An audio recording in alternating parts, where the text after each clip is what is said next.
Hoi mayam ngasi February gi tang kun 2025 sagon chen namit ni ayuk ki pung nipan makhairom tasilakadore aina lepchari basi akhoi gi jaribon haina khangnaba akhoi gi Hailakandi district ki Assam gi Hailakandi district ki jaribon haina khangnaba maitai khungang maitai khunjau kunmari kumanga Lairiba chapchana kayano helambasu yai adu madugi manungda ama oiriba mirergul haiba adugi manungda leiba aigi iyamba akoigi wangkhaimayum Birendro gi akoigi kusum lei sangai haidana thai ai uchage sigi thongal da lepchabani ai hak ngarang nungdhilda akoigi ai nahan nungdang akoigi borhattagi tongjarakhiba train du Guwahati bawbagi ticket ni adubu ai nataseng na pamjarakhibadi Dimapur da kumjare raga Dimapur da matamama mapan phana Manipur State Transport MST gi amadi kona MSRTC gi mayam yam nungsiba mayam nang hakta orsu akhoi gi niko ga hanaga tawdana passenger sing nungdanga lekchaba adai cha ising thongdana ga chajaba iru maithajaba na tawba tawjarama mafamdu akhoi gi haujiki matamdadi pura mina munbi graba haitara yam munbi akhoi gi masigi maramda Manipur da ai khaktani ijarak pase haina ai khanjai ai khabar da su ijagre aina sana thong phongjari ngai matam da su sana thong da su ai madugi matang da kyarak ijagre madu chu tawjage aduga sana Dimapur state akhoi gi kainoma leirami Manipuri Rajbari hadana masi Dimapur gi Manipuri Rajbari si Churachan Maharaj gi matam da leibi ramba akhoi gi inghola natragana Borachandra Maharaj gi matam da leibi ramba inghola madu ai larik yengjadri record phakchadri chapchana ai haiba ngamjadre adubu Manipuri Rajbari Dimapur si yam phajana lingna leirambani lam achauba masigi lamsi akhoi gi maitai masasingna lautunaraga matam mamada akhoi gi Nagaland lomda Dimapur lomda ai masang maming mayamna haiba ai adum loina makhangjai adu maming matha panba di ai panjararoige kainoida prupiu haidana hairak taraga di bera kagadaba wafamni watho oigadaba wafamni adubu Manipuri Rajbari maitai ning thongna lanai maranai oina leiramba si chu Dimapur da leiba maitai masasingna lautunaraga Dimapur da Kohima da haidi Nagaland da thabai ngang tawdunabu orsu lalon leinaramba mi singna lautunaraga akhoi yonthokidana akhoi mangre maming di leiri Manipur Rajbari hadana adagi MSRTC gi complex orammiba Dimapur gi mafam simadi yam nungsiba pungning nungsiba masigi mafam sidaisda akhoi gi Dimapur maitai union haiba amana lei hujiksu leiri madugi ichilinaw sing ahal laman sing di ai loina mak luna chana tawna jarakpa matam khuding makta I paw phongna dana leiba leina rakhibani haujeki matam da karam ba naharol sing na puriba adudi khangjadre madu mokhogi complex is da khogi MSRTC na mut khraba thabak tawgidraba matam da khogi DM yu haibadi Dimapur maitai union gi kainol leirami khogi office ka signboard ka thecha danaga leidana yam nungai na adagi mokoina paisa khaijaraga complex gi matai da naptana akogi Manipur dagi mapan dagi paisa khaidana lupa lakh khara changna akogi foundation ga hodana akogi makhong hodana adai bim haidana kaidodana losingram aduga se loina mamun bigre madugi chapchaba akogi kainoma picture ma ai mayam da video ga lodana video lawbamak ngamdrasu photo lawdana hoji woriba phibamdu uchage na tawuni ado masigi apambasi aina maru apangsing khangna chanaba Dimapur rongi kai rongi da paw phongnabada aingonda telephone tore nang Dimapur gi changane do changano ngasi numi khumni marini rongi mamangda akoi gi maru apangsing naharol akoi da tamo harga kauba Dimapur da leiba amana Mana chumnagi photo amukhak namge na namuye ado kadai de no moy ani ahum khak chen thore erga magi ꯑꯩꯈꯣꯏꯒꯤ ꯀꯩꯅꯣꯗꯨ mobile ꯍꯦꯟꯁꯦꯠꯇꯨ ꯃꯨꯟꯕꯤꯔꯒ ꯐꯣꯇꯣꯗꯨ ꯊꯤꯔꯒ ꯐꯣꯇꯣꯗꯨ ꯃꯨꯊꯠꯍꯜꯂꯤ ꯍꯥꯏ ꯅꯪ ꯊꯨꯒꯥꯏꯎꯔꯥ ꯀꯥꯏꯅ ꯅꯪꯒꯤ ꯃꯣꯕꯥꯏꯜꯁꯤ ꯊꯨꯒꯥꯏꯎꯔꯥ ꯀꯥꯏꯅ ꯑꯩꯈꯣꯏꯒꯤ ꯂꯝꯕꯤ ꯃꯊꯛꯇ ꯊꯨꯒꯥꯏꯕꯒꯤ ꯃꯑꯣꯡꯗꯒ ꯎꯠꯂꯤ ꯑꯗꯨꯅ ꯅꯪ ꯆꯪꯉꯅꯨ ꯗꯦꯟꯖꯔ ꯑꯣꯏꯔꯦ ꯍꯥꯏꯕꯗꯨꯗꯒꯤ ꯑꯩꯁꯤ ꯀꯩꯅꯣ ꯇꯧꯕꯅꯤ ꯑꯩꯈꯣꯏꯒꯤ ꯑꯗꯨꯝ ꯗꯤꯃꯥꯄꯨꯔꯗ ꯄꯟꯊꯖꯔꯝꯗꯅ ꯑꯩ ꯂꯝꯗꯤꯡ ꯐꯥꯎ ꯂꯥꯛꯆꯔꯦꯔꯒ ꯂꯝꯗꯤꯡꯗ ꯀꯨꯝꯊꯖꯍꯧꯔꯒ ꯑꯩꯈꯣꯏꯒꯤ ꯇ꯭ꯔꯦꯟ ꯇꯣꯡꯉꯒ ꯑꯃꯨꯛ ꯑꯩ ꯕꯗꯔꯄꯨꯔ ꯐꯥꯎ ꯂꯥꯛꯑꯒ ꯕꯗꯔꯄꯨꯔꯗꯒꯤ ꯃꯊꯥꯡ ꯕꯁ ꯑꯃꯗꯤ ꯍꯩꯂꯥꯀꯥꯟꯗꯤ ꯐꯥꯎ ꯕꯁ ꯇꯣꯡꯉꯒ ꯂꯥꯛꯄ ꯑꯗꯒꯤ ꯍꯩꯂꯥꯀꯥꯟꯗꯤꯗꯒꯤ ꯑꯩꯈꯣꯏꯒꯤ ꯂꯥꯂꯥ ꯇꯥꯟꯅ ꯂꯥꯛꯆꯈꯤꯕꯅꯤ ꯑꯣꯇꯣ ꯇꯣꯡꯉꯗꯅ ꯑꯗꯨ ꯀꯝꯃꯨꯅꯤꯀꯦꯁꯟꯒꯤꯗꯤ ꯌꯥꯝ ꯐꯔꯦ ꯑꯗꯣ ꯑꯗꯨꯃꯥꯏꯅ ꯇꯧꯅ ꯂꯥꯛꯆꯔꯒ ꯂꯩꯖꯕꯅꯤ ꯑꯗꯣ ꯃꯐꯝꯁꯤꯗ ꯂꯩꯔꯤꯕ ꯃꯩꯇꯩ ꯈꯨꯡꯒꯪꯁꯤꯡꯁꯤꯗꯤ ꯈ꯭ꯋꯥꯏꯅ ꯖꯔꯤꯕꯣꯟ ꯍꯥꯏꯕꯁꯤꯗꯤ ꯑꯩꯈꯣꯏꯒꯤ ꯁꯦꯀꯦꯟ ꯃꯅꯤꯄꯨꯔꯅꯤ ꯀꯥꯏꯅꯒ ꯂꯩꯕ ꯑꯩꯅ ꯈꯪꯖꯕꯗ ꯂꯩꯍꯧꯄꯣꯛꯄꯤ ꯀꯣꯅꯨꯡ ꯂꯩꯀꯥꯏ ꯑꯗꯒꯤ ꯂꯥꯏꯁ꯭ꯔꯝ ꯈꯨꯟ ꯑꯩꯈꯣꯏꯒꯤ ꯂꯥꯏꯅꯤꯡꯍꯜ ꯅꯥꯎꯔꯤꯌꯥ ꯐꯨꯂꯣꯒꯤ ꯈꯨꯕꯝꯒ ꯂꯩꯔꯤꯕ ꯀꯩꯗꯧꯔꯤꯕ ꯃꯌꯥꯝ ꯈꯨꯟ ꯃꯗꯥꯔꯤ ꯄꯥ ꯑꯗꯨ ꯑꯗꯥ ꯍꯥꯏꯅ ꯃꯌꯥꯝ ꯂꯩꯔꯤꯕ ꯁꯤ ꯃꯌꯥꯝꯁꯤꯡꯁꯤ ꯑꯩ ꯑꯉꯝꯕ ꯆꯠꯆꯒꯦ ꯂꯋꯥꯠ ꯂꯥꯏꯔꯦꯝꯕꯤ ꯂꯥꯏꯕꯛ ꯐꯗꯅ ꯂꯋꯥꯠ ꯂꯥꯏꯔꯦꯝꯕꯤꯒꯤ ꯑꯆꯧꯕ ꯊꯧꯔꯝ ꯑꯃꯁꯨ ꯍꯌꯦꯡ ꯂꯩ ꯃꯥꯟꯅꯦ ꯑꯗꯨ ꯆꯠꯆꯒꯦ ꯑꯗꯨ ꯉꯁꯤ ꯍꯧꯖꯕ ꯑꯣꯏꯅ ꯑꯩꯍꯥꯛꯀꯤ ꯈꯣꯡꯆꯠ ꯑꯁꯤ ꯍꯧꯖꯕ ꯑꯣꯏꯅ ꯑꯩꯈꯣꯏꯒꯤ ꯇꯥꯃꯣ ꯕꯤꯔꯦꯟꯗ꯭ꯔꯣꯒꯤ ꯃꯌꯨꯝ ꯑꯩꯈꯣꯏꯒꯤ ꯀꯨꯁꯨꯝꯂꯩ ꯁꯪꯒꯥꯏ ꯍꯥꯏꯗꯅ ꯇꯧꯕ ꯑꯩꯈꯣꯏ ꯃꯤꯔꯦꯜꯒꯨꯜ ꯄꯥꯔꯠ ꯀꯌꯥꯅꯦꯕ ꯇꯥꯃꯣꯁꯦ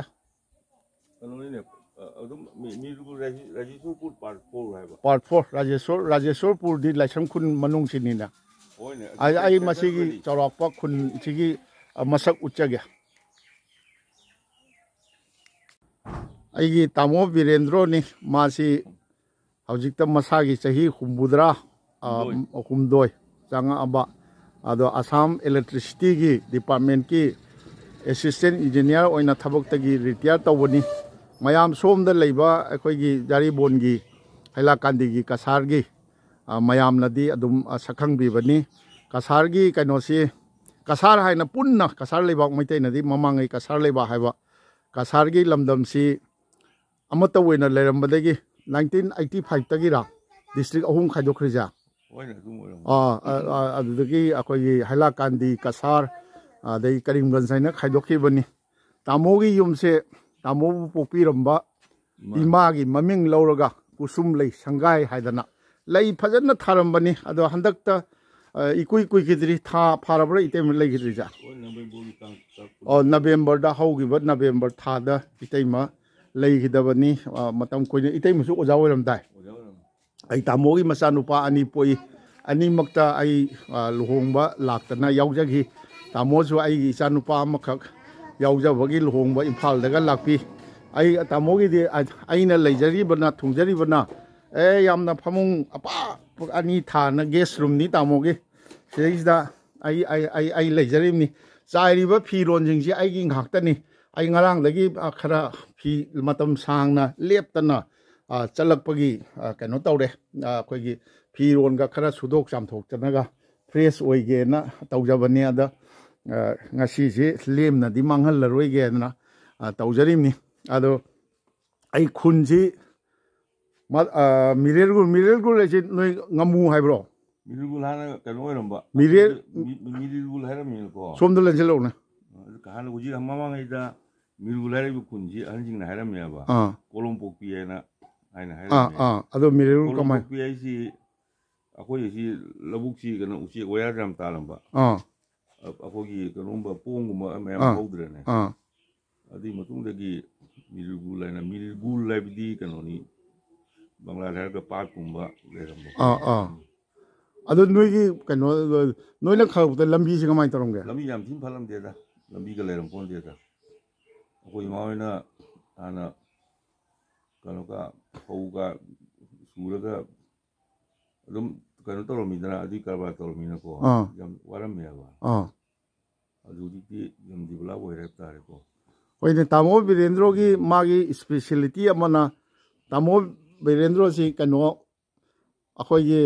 ꯔꯕꯤꯟꯗ꯭ꯔ ꯁꯪꯒꯤꯠꯁꯤ ꯌꯥꯝ ꯐꯖꯅ ꯁꯛꯏ ꯑꯩ ꯇꯥꯃꯣ ꯕꯤꯔꯦꯟꯗ꯭ꯔꯣꯅ ꯅꯨꯃꯤꯗꯥꯡ ꯃꯥꯅ ꯑꯩꯉꯣꯟꯗ ꯐꯣꯟ ꯇꯧꯔꯒ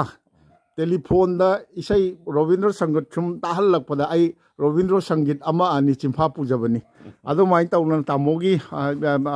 ꯌꯨꯝꯅꯤ ꯁꯤ ꯂꯩꯔꯤꯁꯦ ꯃꯃꯧ ꯑꯃ ꯂꯩ ꯃꯆꯥ ꯅꯨꯄꯥ ꯑꯃꯅ ꯃꯆꯥ ꯅꯨꯄꯥ ꯑꯅꯤꯁꯤꯗ ꯃꯆꯥ ꯅꯨꯄꯥ ꯑꯍꯜꯂ ꯑꯍꯟ ꯑꯩꯈꯣꯏꯒꯤ ꯁꯔꯀꯥꯔꯒꯤ ꯑꯁꯥꯝ ꯁꯔꯀꯥꯔꯒꯤ ꯑꯣꯖꯥ ꯑꯣꯏꯔꯤ ꯁꯤꯒꯤ ꯀꯩꯅꯣꯁꯤꯗ ꯖꯥꯔꯤꯕꯣꯟ ꯃꯅꯨꯡꯗ ꯑꯗꯨꯝ ꯑꯗꯨꯒ ꯃꯆꯥꯅꯨꯄꯥ ꯑꯃꯅ ꯒꯧꯍꯥꯇꯤꯗ ꯊꯕꯛ ꯇꯧꯗꯅ ꯂꯩꯔꯤ ꯑꯁꯤꯅꯤ ꯑꯩ ꯃꯤꯔꯦꯔꯒꯨꯜꯁꯦ ꯏꯆꯥꯅꯨꯄꯤ ꯑꯃꯈꯛꯇꯔ ꯍꯧꯖꯤꯛꯀꯤ ꯏꯆꯥꯅꯨꯄꯤ ꯃꯃꯤꯡ ꯀꯔꯤ ꯍꯥꯏꯕ ꯕꯤꯄꯤꯒꯤ ꯃꯌꯨꯝ ꯑꯩꯈꯣꯏ ꯆꯥꯒ ꯊꯛꯆꯔꯨꯔꯦ ꯑꯌꯨꯛꯇ ꯈꯤꯇꯪ ꯑꯩ ꯎꯠꯆꯒꯦ ꯑꯩꯈꯣꯏꯒꯤ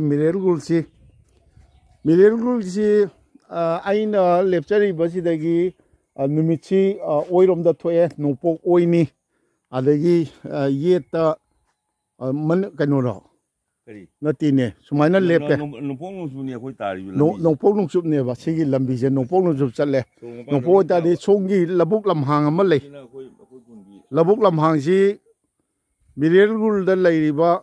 ꯌꯨꯝꯅꯥꯛ ꯀꯌꯥꯃꯨꯛ ꯌꯨꯝꯊꯣꯡ ꯀꯌꯥꯃꯨꯛ ꯂꯩꯒꯦ ꯅꯣꯏ ꯆꯞ ꯆꯥꯅ ꯈꯪꯗꯕꯁꯦ ꯃꯁꯤ ꯃꯤꯔꯦꯔꯒꯨꯜꯗ ꯂꯩꯔꯤꯕꯁꯤ ꯁꯤꯒꯤ ꯄꯔꯤꯡꯁꯤ ꯀꯩꯅꯣꯅꯤ ꯃꯩꯇꯩ ꯉꯥꯛꯇꯅꯤ ꯃꯩꯇꯩꯒꯤ ꯌꯨꯝ ꯄꯔꯦꯡ ꯁꯥꯅ ꯌꯨꯝꯂꯣꯟꯗꯤ ꯌꯥꯝꯗꯦ ꯉꯥꯈꯣ ꯑꯩ ꯑꯃꯨꯛꯇ ꯀꯩꯅꯣ ꯇꯧꯈꯤꯒꯦ ꯃꯁꯤꯒꯤ ꯃꯤꯔꯦꯔꯒꯨꯜꯒꯤ ꯂꯝꯕꯤ ꯅꯣꯡꯄꯣꯛ ꯅꯣꯡꯆꯨꯞ ꯆꯠꯂꯤꯕꯁꯤꯒꯤ ꯑꯗꯨꯅꯗꯤ ꯌꯦꯠꯇ ꯃꯈꯥ ꯈꯥ ꯊꯪꯕꯒꯤ ꯂꯧꯕꯨꯛ ꯂꯧꯀꯣꯟꯁꯤ ꯃꯩꯇꯩꯒꯤꯅ ꯑꯌꯥꯝꯕꯅꯦꯕ ꯃꯩꯇꯩꯒꯤ ꯉꯥꯛꯇꯅꯦꯕ ꯁꯤꯃ ꯂꯩꯔꯦ ꯑꯗꯨꯒ ꯄꯔꯦꯡꯁꯤꯗꯩꯁꯤꯗ ꯀꯩꯅꯣ ꯇꯧꯗꯣꯔꯤꯕꯅꯤ ꯑꯩꯈꯣꯏꯒꯤ ꯃꯤꯔꯦꯔꯒꯨꯜꯒꯤ ꯌꯨꯝ 40ꯃꯨꯛꯁꯤ ꯄꯔꯦꯡ ꯁꯥꯗꯣꯔꯤꯕꯅꯤ ꯑꯩ ꯀꯩꯅꯣꯗ ꯆꯠꯆꯒꯦ ꯌꯨꯝ ꯑꯍꯧꯕꯗꯒꯤ ꯂꯥꯛꯁꯤ ꯃꯤꯔꯦꯔꯒꯨꯜꯒꯤ ꯑꯩꯈꯣꯏꯒꯤ ꯖꯥꯔꯤꯕꯣꯜ ꯃꯤꯔꯦꯔꯒꯨꯜꯒꯤ ꯑꯍꯧꯕ ꯃꯩꯇꯩ ꯏꯃꯨꯡꯅꯤ 이베마 아마 시대이다 폴랑 콕다 피 수들을 이베마 까리 민 거야 리타 까욤 닝원노 제기디 암몸니 암몸 나테 이치나 암몸두나 나우렘 까이기노 ꯊꯧꯅꯥ ꯈꯣꯏ ꯖꯥꯔꯤꯕꯣꯟꯒꯤꯅꯤ 자리본 통나쿤기라 좀 너희 사이드디 사이기 그노시더디 자리본 욕실라디 론기 까리기 마이테이 컬처기 크리기 ngang 레트레 아들 이베 모이 누파디 까이 타북 타고야 안미데 레예바 स्वाई यौसिल्लादी अखोइदा मणिपुर की मीदा तक्सिन बिरकदब ओजा गुरुसिंग मयाम अमा लेरे अखोइना थुगाइबनी मोइना मैतैगी कल्चर गाइबनी हाइना चाउथोकचब लेबा मयामसु लेरे सिना इबे मोइसिना अहानबनिको नदी मैतै ताबबोनी वालीबा तामो नदी मान असिजो अंगावबनी तौरिसे माना सिना अहानबनी हाइजिले सोरोंपानी अहानबनेबा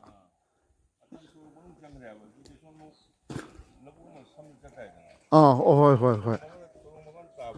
सिएबा युमलोंदी अखोइगी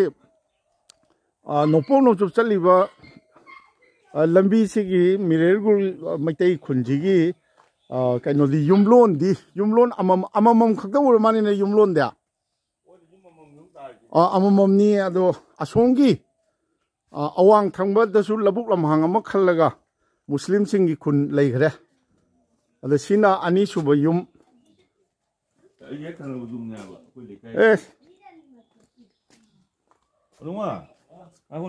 सिददी स्वाइददी ममा मसा फमिनसु लारिक पामिनसु मैतै लोंदा ngakतनी तौरिसे हा से बोय करी ममिंग का हायो हायोना ममी होता हायो अथोय हा अथोय युमनाक्ति अमोम हायो अमोम अथोय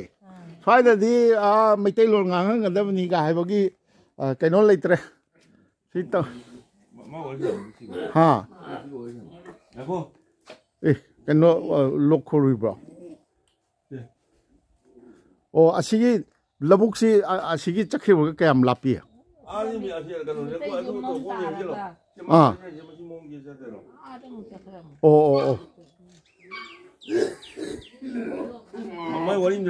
लोक थोड़ी ने चुम जैसी कहनो नीति चुम जैसी कहनो हिराक चही क्या छोड़गे हुमुतरुक तरेया अदुगा कहनो सी फिबम हिराक पंखक थक्सी लेसी कहनो अदु फतिनदा 나 히당 일리자 담이 아니게. 아이 떠놓고 담이 안 돼. 우리 이렇게 앞에. 어디 언니 없는데 무슨. 뭐 보틀레지 앙앙 브로 안간 거. पैसा yam paina du dia 시바이니 제이 시바 약간 타보가니 떨어 미미. sibai kan Indian Army orang bena. Assam Police dah mu cehi tera manga kan double pension ni. pension ani phangi ro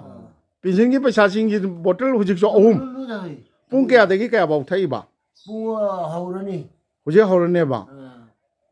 adu mai de kaino taw ri ji kaino angang khoi gi i ga thoi ji kari gi no 고트페니. khotat pai na is adu di phatte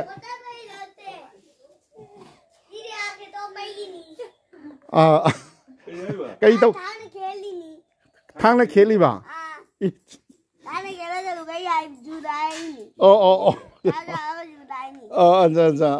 dạ Ni orang kan boleh je. thôi gì hồi nãy tôi pa moi yu botol ahum moi de akoi ba lei re ga thak pangam dere tamo virendro hoi gumba dada virendro hoi gumna pithak pon na tra de akoi thak tre Ni masalah ada mesti man tahu je. à Kalau na se hirak se. Mai masalah apa sih na lupa lising mah hirak pada kena apa. à Sumja mah tahu pi mah gori jaga na gori mah hai tu na sidori mi babung kau ya ba. Babung aku papa sih. thôi gì thôi Tu mah gori jaga na. à thôi gi wari na cái nó tàu đi nó nung sa gì mai hong na de Enggak babung kau ima. kari nang ming kari ya Sanadong bising. kari lam ningon no Ah, manak tagi ni. Ibu cina nombor ayu na, sunyi labuk to. tu na som labu wa mu de ya Aduh cakap ni. larik tamak pura Ah, 12 pass tahu lah mi. 12 pass tau ya nupa di kai thau tau ya Lupa uji kalau ni manager ni se kari mah. o gari kai no tau ri se ambulance ki ya Boleh jadi. nungai noi som da di aina apara sam da chalo ngang uri sing da ta ngang ba ya dre ba asom da di maitai lon ngangan biu kari aduni sini ani suba tamo virendra na pusin bira imi mirergul noi mirergul da damo kaino thaba ingkhang taw ho ju kayam yauri nana khang bada Jung mudingi tabak jung mi ogum orang jung mudra. Kalau tahu.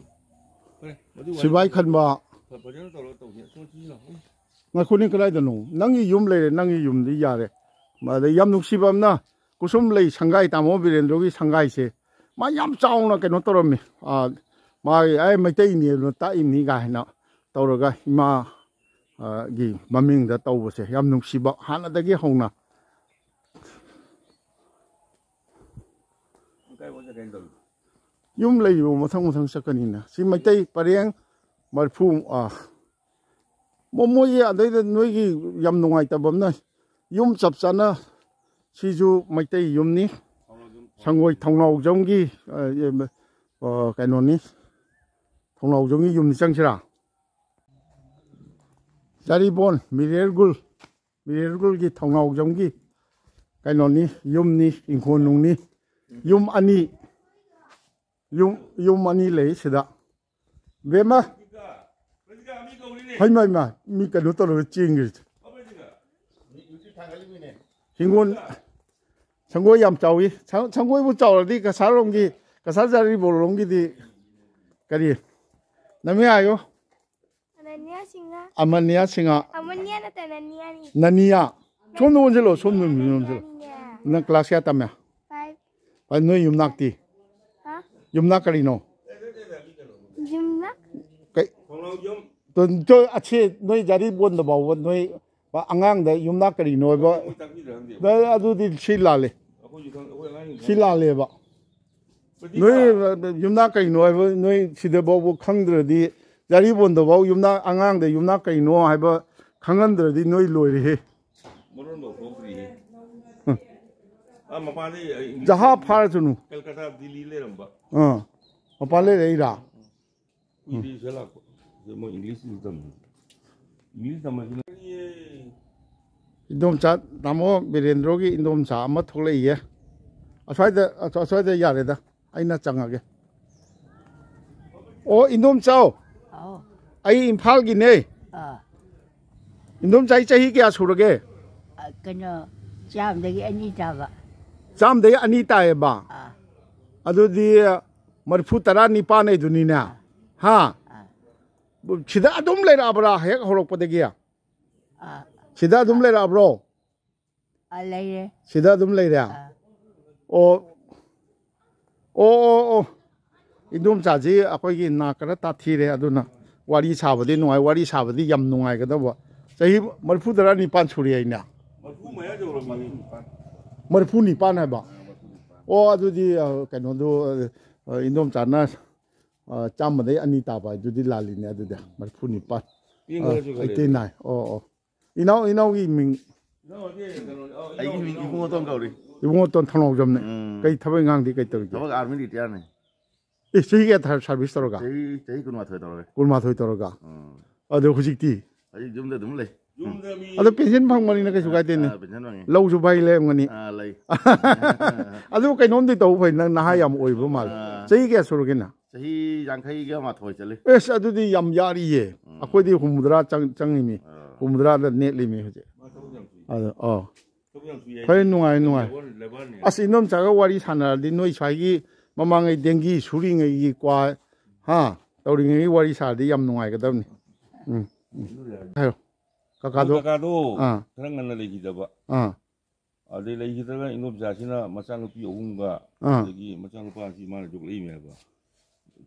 mama pa sang ko dengi surong mari degi surami degi lau dum khara le mi ko de macang pi ohuma puna mak defense thajegi phom cha cha na nupa na pi loina khai na pokpa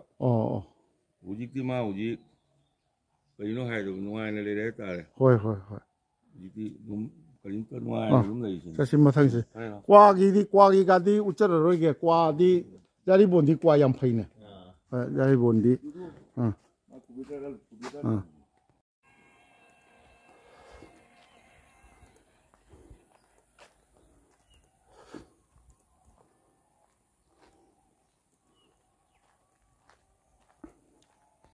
Semuanya mesti yum pareng liang si yum lon ani surak paga budi ure adobo asongi wang mo dasu labuk amana khallaga koi musliman singi kun leiba ni tawrise ado siju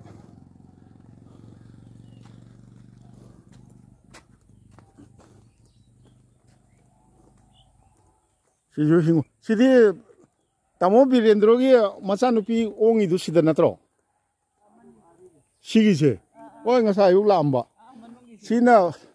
sina kayungi imungno akoi amatani sagai amtara sagai akoi jumari se sagai ni apun bani o sagai do kari longjam ne ba longjam apun ba kaino hawai kangsil e matam loirak paira ojai mingdi kari amusana ko ye amusana kai thabok to wiram ge army da lai dirame army hujik su yam lai mane na haron sia akoi sai de loi army da loi retire oire retire ora jo pension di loi phangnari mina hujik oina ba na haron su yauri mutro nate mirergul khaki oina akoi gi maitei gi laibunga leibro kari lairembi no nongdo lairembi ya harau ga tawro chi mamang gi se ai asida losin gi chi ne ba longjam mai bani ko amo virendro gi masanupi gi mayum ni moyum lon ahum mari kha khanne da ai ngasai ayuk la ga chak cha ga thaksara mamni sida amuk changa iba damo virendro gi ngai ro kaino ngai ayuk ngai ni la asini asongi asomgi bap ti ta ga konjam manindro konjam manindro youtube jam jenge ying bi bra nungai je kai dro labuk tro aya pisari lo tat kai to ba kayam lab le ba somla ngopok ni asina mo deman bi je baba masanu pi thin masali ba masam ti ming kari ko bi ba ayu bilari ko birahariya adegi ngau biton karawai ipam kai dai no dulop chara jo ai chakke khalin dulop chara katli chara najira hebra alu sumite leimane kano ni biya ꯑꯗꯒꯤ ꯃꯅꯤꯄꯨꯔꯅ ꯆꯥꯕ ꯉꯥꯟ ꯑꯃ ꯂꯩꯗꯣ ꯑꯗꯨꯅ line ꯑꯃꯗ ꯑꯣꯏꯔꯦ ꯑꯣ ꯑꯩꯅ ꯘꯥꯔꯃꯨꯔꯥ ꯂꯥꯏꯟꯗꯅꯤ ꯃꯅꯤꯄꯨꯔ ꯕꯒꯥꯟꯗꯣ ꯘꯥꯔꯃꯨꯔꯥ ꯂꯥꯏꯟꯁꯨ ꯆꯠꯀꯦ ꯃꯅꯤꯄꯨꯔ ꯕꯒꯥꯟꯗꯨꯗꯤ ꯘꯥꯔꯃꯨꯔꯥ ꯂꯥꯏꯟ ꯘꯥꯔꯃꯨꯔꯥꯒꯤ ꯃꯔꯝꯗꯗꯤ ꯑꯩ ꯌꯥꯝ ꯅꯨꯡꯁꯤꯕ ꯅꯨꯄꯤ ꯑꯍꯟ ꯑꯍꯨꯝ ꯃꯔꯤ ꯑꯅꯤ ꯑꯍꯨꯝꯈꯛ ꯀꯩꯊꯦꯜꯗ ꯀꯕꯣꯛꯀ ꯌꯣꯜ ꯂꯩꯔꯝꯃꯦꯕ ꯖꯥꯃꯤꯔꯥꯒꯨꯝꯕ ꯑꯣ ꯑꯣ ꯑꯗꯨꯒꯅꯤ ꯑꯣ ꯑꯣ ꯐꯔꯦ ꯐꯔꯦ ꯆꯠꯄꯤꯔꯣ ꯆꯠꯄꯤꯔꯣ ꯃꯣꯏꯁꯤ ꯃꯤ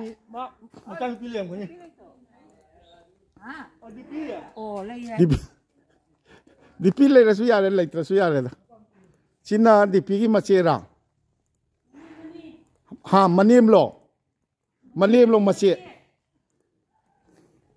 ꯀꯩꯅꯣ ꯅꯣꯏ ꯍꯋꯥꯏ ꯍꯤꯡꯒꯣꯜꯗꯩ ꯂꯣꯏꯔꯥ ꯑꯦ ꯀꯩꯅꯣꯅꯦ ꯍꯥꯏꯃ ꯐꯤ ꯂꯩꯕ ꯂꯩ ꯄꯣꯠꯇꯦꯗ ꯍꯋꯥꯏꯒ ꯌꯥꯝ ꯄꯥꯜꯂꯤꯅꯦ ꯅꯣꯏꯗꯪ ꯆꯥꯔꯤꯔꯥ ꯅꯠꯇ꯭ꯔꯒ ꯌꯣꯟꯕ꯭ꯔꯣ ꯑꯣ ꯀꯩꯅꯣ ꯑꯗꯨ ꯇꯧꯔꯤꯗꯨꯅꯣ ꯀꯩꯅꯣ ꯁꯣꯝꯗ ꯑꯣꯟꯁꯤꯜꯂꯛꯎꯅꯦ ꯅꯨꯡꯁꯥꯁꯦ ꯌꯩꯁꯤꯜꯂꯦꯅꯦ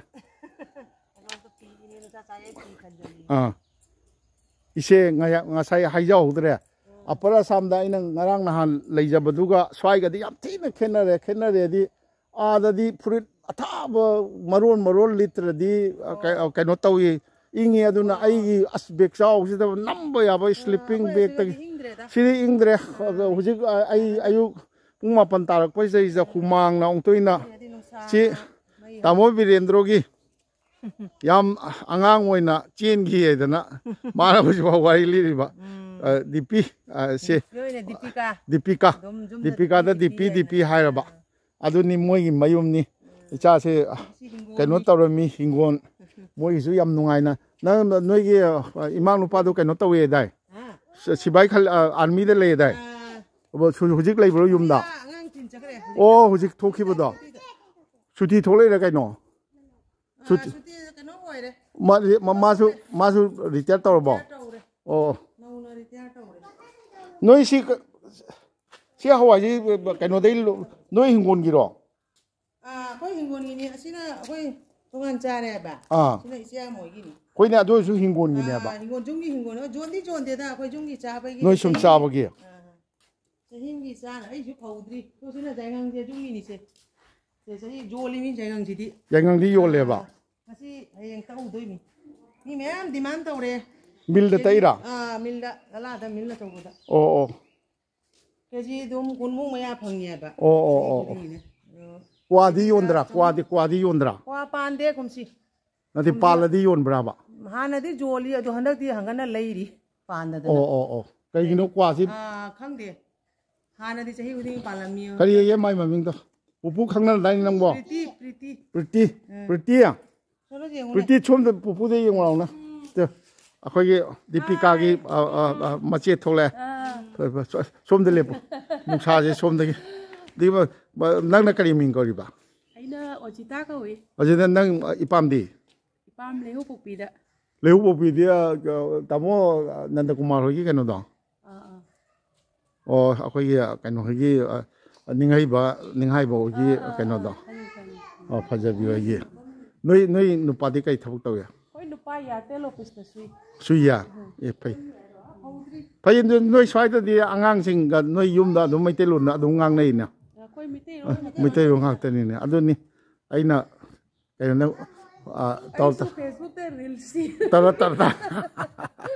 ꯇꯧꯔꯣ ꯔꯤꯜ ꯁꯦꯝꯕꯒꯤ ꯁꯤꯅꯤ ꯇꯥꯃꯣ ꯕꯤꯔꯦꯟ ꯁꯤꯗꯒꯤ ꯌꯨꯝ ꯀꯌꯥꯝ ꯆꯠꯊꯔꯤ ꯀꯩꯅꯣꯁꯦ ꯌꯨꯝ ꯌꯥꯝ ꯂꯩꯔꯤ ꯑꯩꯈꯣꯏꯁꯤꯅ ꯃꯌꯥꯏ ꯂꯩꯀꯥꯏ ꯂꯩꯀꯥꯏꯔꯥ ꯑꯃꯨꯛ ꯃꯃꯥꯡꯗꯒꯤ ꯆꯪꯉꯛꯄꯗꯣ ꯁꯥꯡꯅ ꯂꯩꯔꯤ ꯍꯛꯆꯜꯂꯛꯄꯗꯣ ꯍꯥꯏꯒꯗ꯭ꯔꯥ ꯏꯄꯟꯒꯤ ꯆꯦꯅꯦꯜꯗꯨꯅ ꯀꯩ ꯀꯧꯏꯕ ꯑꯩ ꯃꯅꯤꯟꯗ꯭ꯔ ꯀꯣꯟꯁꯝ ꯅꯪ ꯕꯤꯔꯦꯟꯗ꯭ꯔꯣꯗ ꯀꯔꯤ ꯀꯧꯒꯦ ꯏꯄꯟ ꯀꯧꯏ ꯑꯣ ꯑꯗꯨꯗꯤ ꯑꯩꯉꯣꯟꯗꯁꯨ ꯏꯄꯟ ꯀꯧ ꯇꯥꯔꯦ ꯄ꯭ꯔꯤꯇꯤ ꯂꯥꯎ ꯆꯧꯁꯤ ꯂꯥꯎ ꯄꯨꯄꯨꯒ ꯆꯧꯁꯤ ꯂꯥꯎ ꯆꯧꯁꯤ ꯇꯧꯗꯅ ꯁꯤꯅꯤ ꯉꯁꯥꯏ ꯍꯤꯡꯒꯣꯜꯗ ꯋꯥꯔꯤ ꯁꯥꯟꯅꯖꯔꯝꯕꯗꯨꯒꯤ ꯍꯤꯡꯒꯣꯜ ꯅꯨꯡꯅꯤ ꯃꯤꯔꯦꯔꯒꯨꯜꯁꯤ ꯂꯂꯥ ꯇꯥꯎꯟꯒꯤ ꯍꯦꯛ ꯁꯦꯟꯇꯔꯗꯒꯤ ꯑꯩꯈꯣꯏꯒꯤ kilometer ani makhai rom oigani ani makhai ahum moina di ahum mu oigani hai ado ahum di phaga da mande lambi di khitang mathe yam phai lambi di phare matamama phalam da bogi wari lersu chini Mirergul gi Jaribon gi oina di hingol nu ayamba sem wa pambi yam hoba hingol koina ba agi lobuk lopak leina ba sini tawrise asongi lokon si maitai gi na ayambani hai maitai gi loinamak ni haiba ju yawi ayambani sumain tawduna leire lala town dagi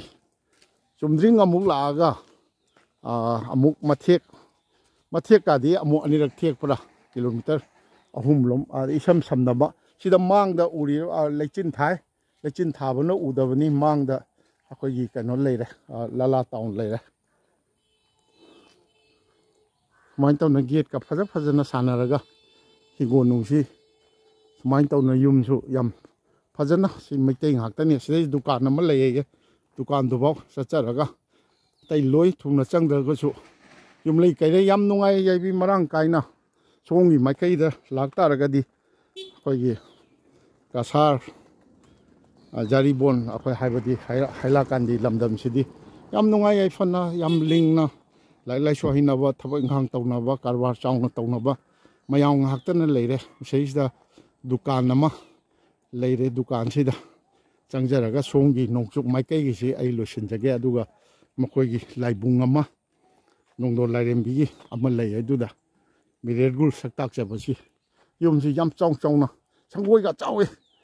kasar Jaribon lamdam sida sangoi bu chawradi khoi low yam da lokpagi mawong ni ai imphal legi lakchabane ai khurai gi ni maitai dukan achau bam leire asom ju maitai gi urman kari da tharai ba ai sumo da tharak pa o kano da inawi mingdi kari ai min thoiba ka hegu jam thoiba haigu jam ogai min kai ai manindra konsam ko je oga karama propasta siga asil leiduna ai se nahawai sana thong edana thagi che phongam tawjarami hum tab ta adui matam du da su adum kocha chatna ara pa mitai khungi kari thum pamjarak pa haitare adum tawjarak pa ada hujiksi ai potha jare thabak tagi ai kanoni journalist ni pong the working journalist oina sum leijaram madagi pura tokthoga hujiksi sum kun ngammingai da ko ju chahi angang na laktare mani ado angang na laktara banina ngammingai da adegi tan channel udana sum phagi degi YouTube ai sidi yamna phawajani na masidi aina pamjabado thoe na paisa ji mina yam yengbiradi paisa phangakani hojiki oina di ai tek ka tawjai si nomagi lupa 30 ga lak ka bagi phibam da lai ado sum yam phajana thawai yauna chahi mari nga ga tawradi siju paisa phangni kaino da mi ai di lising ani ahum mari manga chingbi basina di ai de hauda ngari da o aku dukan gi customer di karmaina sum lai ayu chikitang wali sana ko masik nate maitai khaktara natraga to jati koi sigadi mitai ga muslim ga lai to pa ya muslim ji khulona badagi sum o sidagi chathar ba akoi maitai yung kyam lai mitai school ko pangani se school hu chani ha maitai gi school su leibra mitai ga mayang hum jala mitai na di nam bo zar ka mitai ko o ai changjaruge mitai khular asongi wang magi sijo kai mitai ra sigi ayu mayang asina mayang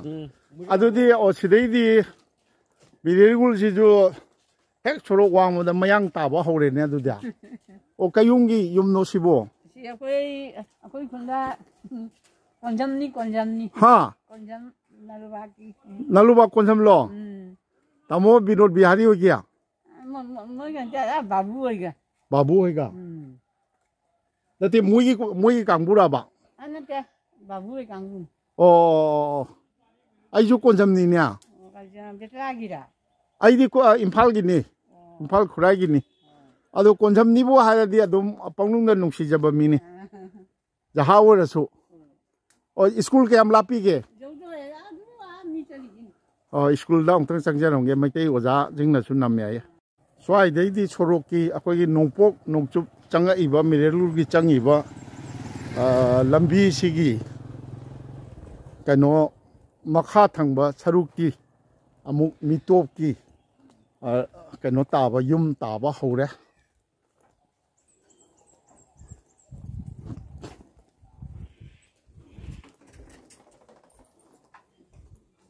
Meitei सोंगी येत हाइदी सोरोकी अवांग माइकैसिना मैतैगिनी ओ कयुंगी इंखोन नुनो सिबो हाइगु जंगनी आबा ओ इचा सिंगदी कई थबक इंगांग तौनरिगे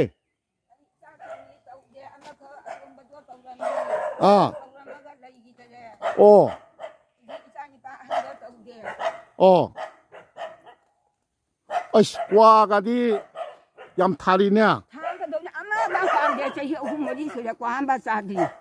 इंदोन की चाहिए क्या सुबह क्या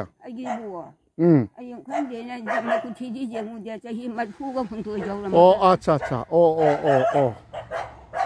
ओ हिंगोनी याम चाउरीने को आबाउसिरा ओ क्वा देगी पैसा क्वा दुम योनबो नत्रो क्वा पांदबा करिगिनो ओ ओ ओ ओ ओजा ओजा आई जे सुम कोइजरैनी ओजा मिंग करी कौबिबा आइगी श्याम किशोर हाइगु जमलो ओ इंदोन की मचारो नजे होय इनम चानी ओ इनम चाथोइबा हाना कैनोदगा लेबिरो बस थबक आर्मी रिटायर मालिदा सकफमजा समकक्षा निमुं मै कनसु तौरे करिया गाड़ी थौरे ड्राइवर ओ गाड़ी ड्राइवर ने बा ओ ओ अदुनी आई सुम लाक्चबनी तामो बीरेंद्रोगी मयुमदा नजे सुम कदवागी आईदी इम्फाल की खुराईगिनी करी कनम ओ आई ओ आई से सुम खुन कोइजरगा सुम मयाम उनजरगा हुजिकती यूट्यूब आइनाम लेदो अदैदा सुम थागतचरीबा सुम मफम द मैते सुमाई लै कदवी दो आइना हाना देगी आइना पामजदना याम पामजरकपा हाना आई चेफोंगा तौजरमे मतम छांगना थागी चेफोंगा तौजरमे सना थोंगैना असोमदसु याम पाबी अदुदसु मपानगी लमसे घर मुराद मैते ताबगी गासे आई याम नुसीबगासे लोय ईदना खोतना तौजखरे ओ अदुमाइना सुम ईदना लाक्सबसिदा सुम फागी दगी यूट्यूब ऐसी ददी यामना मीनसु खंगबीबा अदु तौबदुदा सुम खुदोंग चारिङै ngamiङैदाइना सुम चच्चरबनिदा चच्चरगा आई अपर आसाम लोमदा कोइजरुगा लाक्चरीमी फरे अमुक थोकचगे को सेइददी मैतै नतबा म तारबो कइनो आइना हाइबदा लानगरेने अतोप आइना भाम चखरबरा ओ सोंगी सु मैतै ngakतनी आया अदा असैसे करिनो खुनगी हौरप सिउंगी ओइ थंबसिदा हौरपददी मैतै नतबदौना हाइरकपा खुनगी करी ओइबनो कानुंगुगुम्बा ओइबरो खंदे असैदा अमना हाइरक्तना आइदी मयांग तारे ना हाइरुरे ओ लाले कइनो सिजु अखोगी ओइ नाक येत अनिमक्से खावांग अनिमक्से अखोई मैतै ngakतनी को ओ ओ मैतै ngakतनी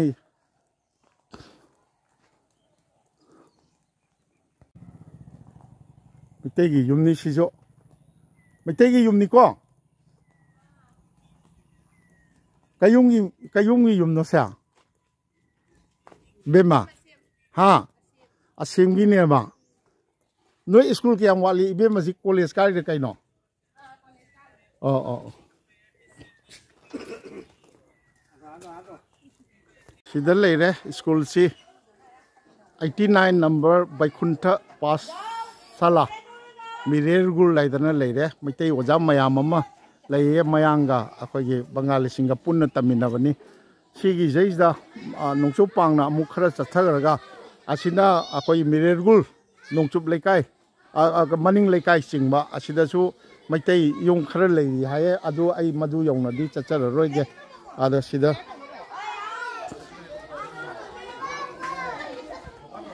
89 नंबर बैकुंठ पासला अखोगी निरेरगुल मितई मचा हाँ मणिपुरी हाँ मितईनेबा नत्रो नत्रो मानी मितई मचा गई नखुदों तो थांगलुबा प्लीज मितई मचा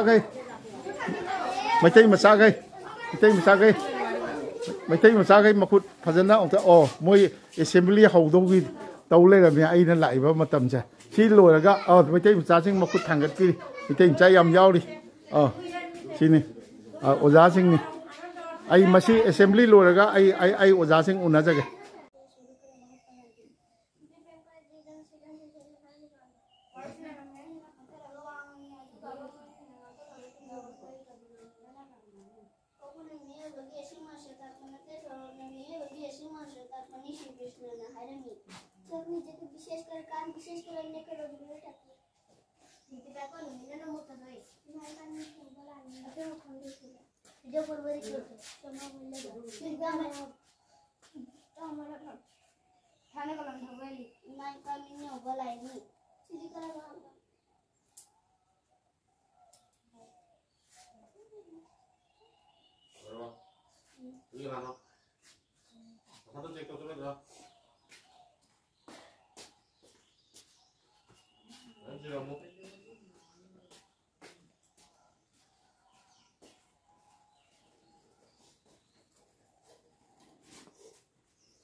ꯀꯩꯅꯣꯁꯦ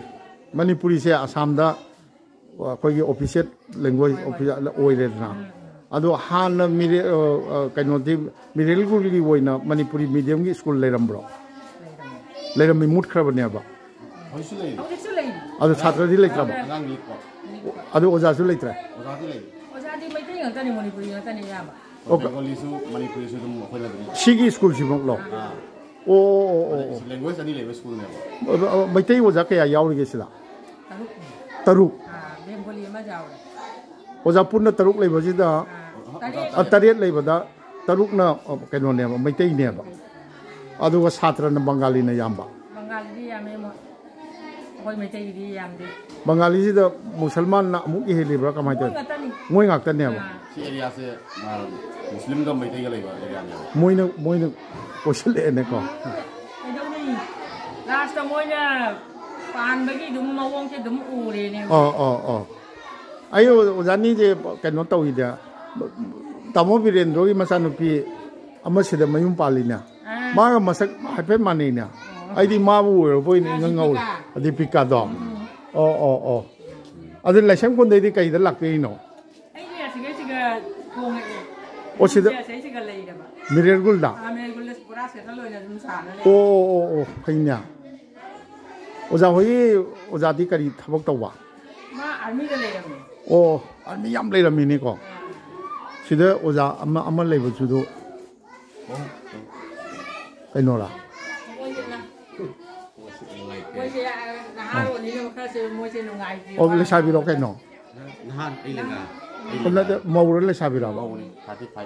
ꯑꯃꯁꯨ ꯀꯩꯅꯣ ꯇꯧꯔꯤ ꯑꯣꯖꯥ ꯑꯣꯏ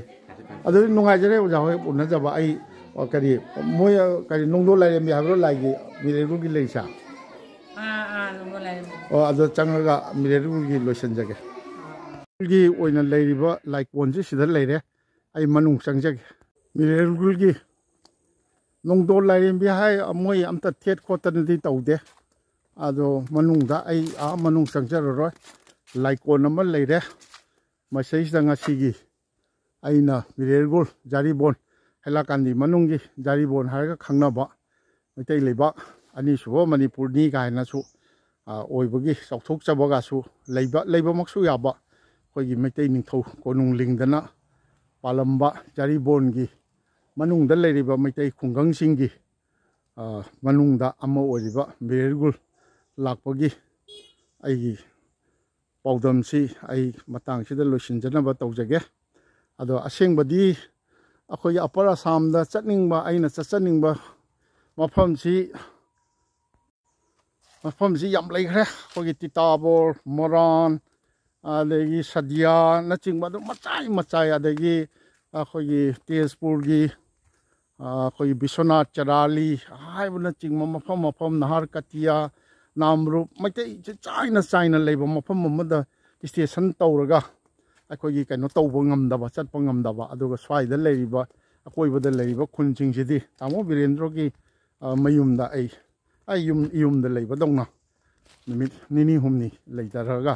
ꯑꯩ ꯁꯣꯝꯒꯤ ꯃꯩꯇꯩꯒꯤ ꯆꯥꯎꯔꯥꯛꯄ ꯈꯨꯟꯁꯤꯡꯒꯤ ꯁꯣꯝꯒꯤꯗꯤ ꯂꯥꯏꯔꯤꯛ ꯂꯥꯏꯁꯨ ꯍꯩꯕ ꯃꯅꯤꯄꯨꯔꯤ ꯁꯥꯍꯤꯇ꯭ꯌꯒꯤ ꯀꯩꯅꯣ ꯇꯧꯕ ꯑꯗꯒꯤ ꯃꯩꯇꯩ ꯑꯃ ꯑꯣꯏꯅ ꯄꯥꯟꯕꯗ ꯑꯩꯈꯣꯏꯗ ꯇꯝꯕꯤꯕ ꯉꯝꯕꯤꯕ ꯍꯤꯟꯗꯨꯒꯤꯕꯨ ꯑꯣꯏꯔꯁꯨ ꯑꯩꯈꯣꯏꯒꯤ ꯁꯅꯥꯃꯍꯤꯒꯤꯕꯨ ꯑꯣꯏꯔꯁꯨ ꯑꯗꯨꯝꯕ ꯉꯥꯛꯇꯅꯤ ꯂꯥꯏꯅꯤꯡꯊꯧ ꯐꯨꯂꯣꯒꯤ ꯄꯣꯛꯐꯝꯅꯤ ꯌꯥꯝ ꯁꯥꯔꯦ ꯍꯧꯖꯤꯛꯁꯤ ꯄꯨꯡ ꯀꯌꯥ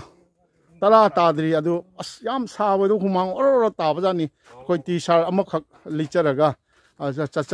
ꯊꯣꯛꯆꯔꯛꯄꯅꯤ ꯑꯗꯨꯅ ꯉꯁꯤꯒꯤ ꯃꯤꯔꯦꯜꯒꯨꯜ